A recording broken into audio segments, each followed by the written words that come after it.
So each year, over 400,000 kids experience foster care at some level in the United States.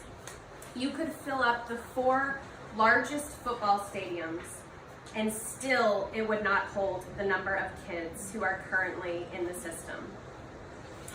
Of that 400,000, approximately 100 to 120-ish thousand are actually kids waiting and eligible to be adopted. And let me explain why there's a pretty big discrepancy in that number. The ultimate goal of foster care is for the child to be reunited with his or her biological family.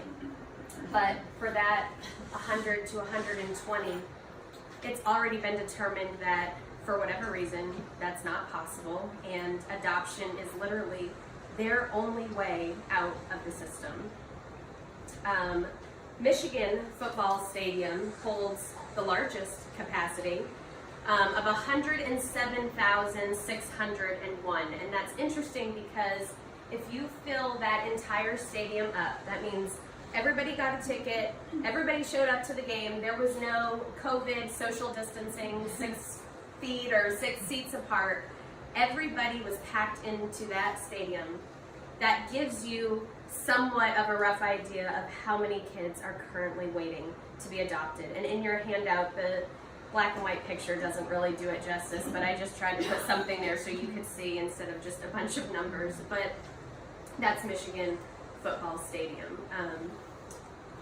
And then here's one more statistic that really hits home as far as the church goes. If one family in every 3 churches adopted, every child in the United States would have a forever family. One family in every 3. That's not one family in every church. One family in every 3 churches. And